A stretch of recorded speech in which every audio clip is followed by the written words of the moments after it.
On October 7th, 2025, another game was released for the Plants vs. Zombies franchise, Plants vs. Zombies 3 Evolved.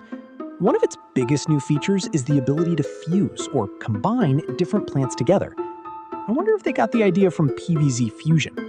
Who knows, but anyway. When you first hear about that mechanic, you naturally expect a lot of creativity in the designs, mixing both the visual traits and the abilities of each plant, right? Well, some of the designs are actually pretty charming, but the biggest problem, in my opinion, is the game's generic art style. That got me thinking about how these ideas would look if they were redesigned with a more fitting art style, or at least a more nostalgic one.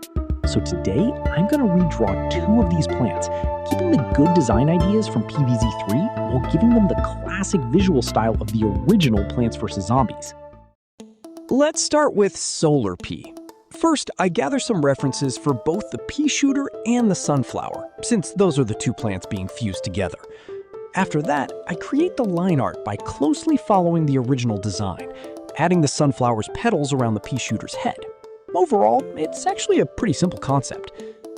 Up to this point, everything goes smoothly. I just trace the original design using a thin brush. The real challenge begins when it's time to color the artwork, because the shading and lighting from the original PvZ art style are what really give it that classic identity. I start with the head, laying down the base colors before adding highlights and shadows that match the game's original color palette. Then I move on to the sunflower petals, and finally the stem, which ends up being the most detailed and difficult part to recreate. And here's the final result. I think it turned out solid and consistent, and my favorite part is definitely the painting. For the second plant, I chose Golden Yukon, the fusion between the potato mine and the sunflower, mainly because of its creative and eye-catching design. I begin with the potato mine's line art, then add the cheerful smile inherited from the sunflower, moving its eyes slightly upward to make everything fit naturally. Looking closely at the differences between the original potato mine and Golden Yukon, you can see that the only major additions are the smile and the petals. That's actually a good thing, since it means there are very few structural changes to make. After positioning the petals to create a slight 3D effect, I finish the line art. Moving on to the painting, there's an interesting detail. This plant almost entirely uses the sunflower's color palette, except for the red light on top of its head. The potato mine itself simply has a slightly darker beige tone.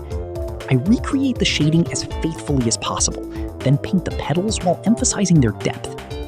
Finally, I paint the stem, giving it a more natural, plant-like appearance, instead of the stiff, metallic look from the original.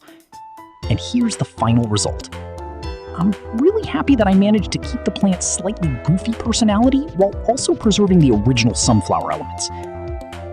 Overall, these redesigns turned out just as good as I imagined before I started making them.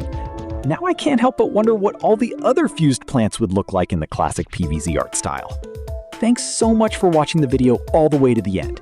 If you'd like, let me know what you thought of these redesigns, and feel free to suggest other plants you'd like to see next.